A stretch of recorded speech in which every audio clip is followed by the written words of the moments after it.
Hello, everyone. Today, I want to talk about travel with kids, with toddlers. I'm still trying to figure out where's the best way to look, so I'm not distracted from myself. I think it's here, yeah. Yeah, I feel very good. I had a really intense phase, and then I just did what I love the most. This is traveling, trips, sightseeing, yeah, just having adventures. And I realized how much that uplifted my spirit, my mother's spirit, and I'm just showing up differently as a mother and as a human being. And I'm showing also up differently in my head with myself. And I did some posts as I was doing some little trips, and I did posts like, even though our mind can come up with all the inconveniences, I was really raving why we should still do the trips, the traveling, if this is what your soul calls you to do. And then at that time, and then I realized that actually, because I also love to talk about the real deal in motherhood, all the challenges that we can experience that not enough people, or maybe no one ever spoke to you about. And on Instagram everything looks great with the traveling and tropical places, and I also post that. And that's why I also always like to do also an additional video to really talk about the background of this before you get to these tropical places and amazing pictures and adventures, because it can happen. Because I'm now a mom since 2.5 years, almost 2.5 years. My daughter is 2 years and 3 months, and now I feel so confident in what I'm doing with her: trips, traveling, flying, preparing. But the first few times when I did it, I didn't feel so confident. So that's why I wanted to make, I think it's going to be a short video, because I want to talk about the procedure, what can go on in your mind with your anxieties, with the preparation, the worries, where your mind can take you, but also some practical things like what should you think about that you have the most comfortable flight with a toddler as possible. Because we all know, we see these crazy videos where toddlers just scream for hours, or we also have sat in an airplane, and that's like every mother's biggest like cringe, like, oh my god, I just don't want. Because mostly we think, I don't want to disturb everyone, I don't want the whole airplane staring at me for an hour. Thanks God I never had this case, but I don't want to say it's just because of the preparation I did, because of the snacks and the place, and just I kept my child very entertained, because I'm just not a person who sit and have a screen. It was also very energy consuming, but I was just entertaining her the entire time. So that's why everything went pretty well until now. I will give a few examples where it went a little bit tricky, but because I had such great experience. Just now we flew like 3 days ago, and I was like, 2 hours? How is this even possible? Because I mostly was scared of these horror stories. So let me talk a little bit. I will make it really short, briefly. Like, what, before you see these beautiful pictures on Instagram, and I talk mostly because I mostly traveled alone with my kid. I had a few times also family members, but I'm traveling a lot solo with my kids. So that's the scary part, when you think, I'm alone with the child, I'm going to handle everything, carrying everything. But now, just last time, I was like, geez, I'm a pro. I'm already a pro. Like, I did it so many times now. I overcame. It's the courage. I overcame all those thoughts. I'm going to carry this, I'm going to do that. And the thing is, people are so helpful. People are helpful. And if no one is helpful, you just ask someone and people will help.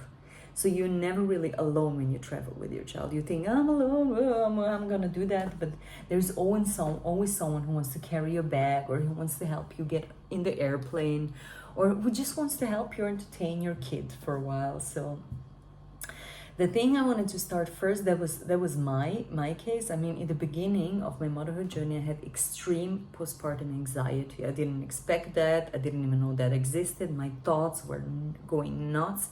Intrusive thoughts, And I already explained, I think for me it was a combination of sleep deprivation, of lack of help. I was often alone with my kid, and think it's biologically not natural for a woman to be alone with a kid, because actually the survival chances are bigger if you have people around you with a kid. So survival for you and for your kid. So I think that's why our body goes into these heightened states of anxiety and tries to anticipate everything, and your mind goes nuts because you try to think of all the worst case scenarios, so you're prepared for survival. And before I did the flights, like my mind took me to craziest places, like really the crippling anxiety I had was insane. So I don't even know what to. I was mostly scared that my child would cry for hours, how I'm going to carry everything, and the preparation. I mean, everyone who traveled for longer periods of time know that if you go for a longer time on a trip, you think of all the little details that you have to bring. What if this happens? What if I get sick? What if I need this? What if I don't find that? In my experience, all those worries are for nothing, because almost no one is really going to a bush somewhere where there is no store. So even though also when I went to Tanzania, I was also like, oh, let me bring this, let me bring that. And in the end, even though it was an island and there is limited amounts of things, I could still find, like I could find diapers, I could find this, that. So all those worries were not really necessary. But I just wanted to mention that the preparation, you can go a little bit nuts and in such a high stress level. And I mostly ask someone of my family members or my best friend to come and help me one day in advance to. Sometimes I did it by myself. It was very stressful because I was alone with my kid, preparing everything, buying everything, packing. So it's a little bit crazy, but nonetheless, I still loved that I did it anyway, because once you do it, you get so much confidence and you overcome yourself and you find, geez, I'm so courageous. I just did it. So this is one thing that maybe no one talks about when they go on trips. The anxiety and the preparation for mothers and the stress levels can make you a little bit go nuts, and you can get so overreactive once I started to yell like a crazy person. Because my child just picked up my stressful energy, then she fell down the stairs, then she fell from the stroller, and I was just going, wow, nuts. I was going so crazy because I was like, why is everything coming together? This could happen. The other thing is, I was also watching other YouTube like influencers, what is important for a kid. But I realized the most important for me, of course, is to have, when the baby is very little, like additional clothes, diapers. And then the most important, and I'm breastfeeding still, so with this pressure, so my boob is always ready. Even now, when mothers breastfeed a little bit longer than usual, then society tells you how long it should be, I still just prepare something to cover if my child is, maybe also that's why my child is pretty chill most of the time, because if she gets a little bit stressed, boob is there to calm her. So I know not every mom is on this journey with breastfeeding, but that helps a lot. Then to have snacks. So what I have different kind of salty snacks, and I bring, for example, fresh fruits, but I also I bring goji berries, dried berries, like stuff that don't make a big mess. My kid loves it. Or this kind of, I have this twist corn thing, or some sticks here, the goji berries. This is all from our trip. So I just bring a lot of snacks, especially if you have a long trip flight. You don't know what kind of food you will bring. My daughter has dairy intolerance, so I'm always thinking in advance. But even if it's a short trip, just bring dry fruits and some salted things, enough water. And I would recommend not to bring sweets and juices, because this can overstimulate children with the sugar, and then they can go a little bit crazy. So I just try to keep it with the water. And if she has fruits, dry fruits. But not like plums and stuff. It's more like goji berries, strawberries, easy light stuff that keeps her entertained and calm.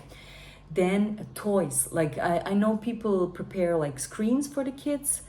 I'm not that prepared. I had just mostly my phone with me, and that's the worst that not the worst case scenario, but this is like the last thing that we use. But what I can suggest are these like water painting things. Like this is like a stick with water, and then you fill it, and then when you color this, it goes like colorful, and then it can dry, and you can do that over and over again. Then this time what I found, let me show you. What was very entertaining for my daughter, this thing looks pretty dirty, but it's actually, I just found a book with some stickers, and she took the stickers, put it here, put it away, put it here. So she was like entertained for half an hour just with those stickers. And then we have some stuff, like always bring something small, you know, that she can color with like little color pencils. And then I found this is a real game for grown-ups, but I found this thing. Just be careful that it doesn't fall down. I mean, you have to hold it well. But this thing here, I'm just gonna show you. This entertained my daughter forever. We're not doing real games. We're just putting this thing here, take him out, put him in. So this is the thing that entertains her a lot, like just coloring, then some little books where I explain, like she looks at all the details, and then I explain this person does like, this person does like this, and then she's like for an hour, and this, and this, and this, and of course you're the entertainment person, so it's tiring, but at least you don't have a yelling child for 2 or 3 hours. What else? Yeah, and the last thing on the list is, if nothing else works, I don't show my daughter like cartoons and stuff. I show her the videos of herself. I have my phone. It's in flight modus. I'm mixing up German, and I just show her the videos of herself, like with animals, with all our trips, and like the longer videos, like 1 minute, 2 minutes. She's like watching and entertained. So that means she doesn't have a lot of stimulation with cartoons and stuff from the airplane or from the phone, but she watches real videos that we recorded of her, and that entertains her a lot. And then often, when possible, she stands up, she's entertained with people around, there are other kids, and then they're entertained. This time a really cute boy came then in front of us and was like entertaining her. Yeah, she's now two, almost 2.5, so it's a different it's a different age, and they find so much things more interesting than when she was smaller. Let me think. Is that all that I wanted to say? Yeah, we just try to anticipate everything, so many things in advance, and most of the time now I also stress less, because I know I'm moving now. You know, I was in Tanzania, Zanzibar. I'm often in Serbia now for a long period of time. Whatever I need for my daughter, I can find it anywhere. Really, I can find it anywhere. Some maybe special things that I think maybe that's going to be difficult, I bring it with me. But most of the stuff, wherever you go in the world, like you find everything. And we went to Barcelona. That was also like, oh my God, it's a chaotic city. Because I'm sleep deprived and I'm very sensitive with the overstimulation. The first day was a little bit. Yeah, I wanted to mention that very often when I'm sleep deprived and I am very overstimulated, and I'm like in fight or flight mode, like in survival mode, and I arrive to the destination, the first day or the first night when I have to go to sleep, I often catch myself, then my mind went to such a negative state, and it's like, what have I done? Why did I come here? My child is so overstimulated, she's crying, and my mind goes into the worst case scenario. And then my entire body is like, what have I done? I should have stayed in the safety, in the mundane. And that, in my experience, is just this one day where you're so over exhausted, and your mind takes you to the most negative case. And then once the day is over, and I'm like, yeah, amazing. I'm so happy that I arrived there.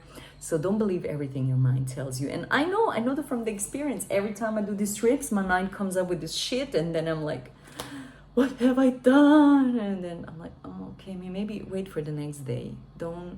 When we are hungry, not sleeping well, and very stressed, we tend to think the most negative bullshit. And our mind just tells us we are failures, and what have I done? The biggest mistake of my life. That's the real deal with traveling as a mother. But I already posted in my post in Instagram, I said the positive side effects are overweighing the inconveniences. Like the amount of stuff my daughter, the amount of stuff I'm learning, the amount of confidence and courage I gain, the amount of new stimulation she gets, like after every trip, her development, like the leap is huge because she hears new languages. Her language develops even stronger. Not just with the new, she picks up, like we were in Barcelona, the second day she's like, adios, hola. Like they pick up so quick, like the amount of languages she already heard, the amount of cultures, how people behave, and the amount of new stimulation, and they're learning so much. I know people think people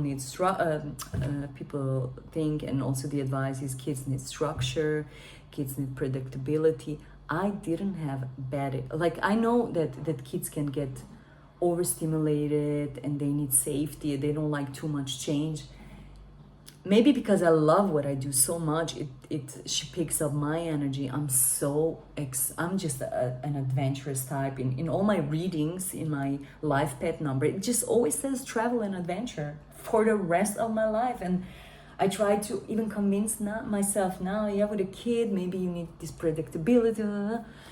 Maybe at one point we will need more structure, or maybe not. Maybe that's just my belief system, and I just pick up the conditioning, who knows. But my child picks up my energy, and we're just doing amazing. There's not too much tantrums, overstimulation. I love it. I enjoy it so much more, because when I'm in the mundane, for my spirit, the mundane, the everyday repetitive stuff is suffocating me. I didn't come to this world to live this way. There are people that live in the same city, having the same friends, doing the same thing. They need that safety. That's their fulfilled life. Maybe not. I don't know what's inside of them. But for me, it's not. And I often also question, like, am I constantly, because people start to tell you, oh, maybe you're running away, but this is also an addiction, but this is that. No, my spirit came for that here. I analyzed everything, don't worry. I analyzed it.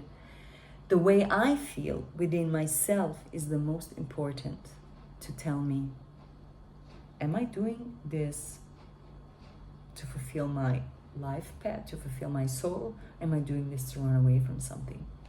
Of course, you can never run away from yourself. You always take yourself to those trips. I have a lot of experience of that, and still now I just feel amazing, because I realized I was for a while in Switzerland, where we have the apartment, and I just started to feel like everything, everything is so structured. And as soon as I'm on the road, I'm like, yeah. So I stopped the video.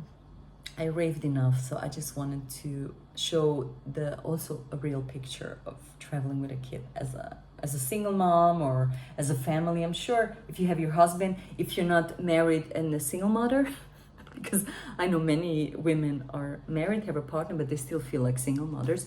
I am a single mother. I decided that for myself a while ago, that I'm definitely single mother. I was like figuring out stuff, and I'm like, no, I'm a single mother. That's it for me. And I'm just doing the best of it. And I try to mobilize help as much as I can. Most often it's very difficult, but it's worth it. It's worth it. So, big kiss and hug. I hope that inspired you. Shared it with someone who maybe needs to hear it, who wants to have more adventure in their life, who wants to uplift the spirit in the early motherhood, because it's so heavy sometimes. Just do. You will find confidence and courage. That's what you're gonna find. Even if things don't go the way you want and you're scared as shit, you will find confidence and courage. Okay, my dear. Bye-bye. See you soon.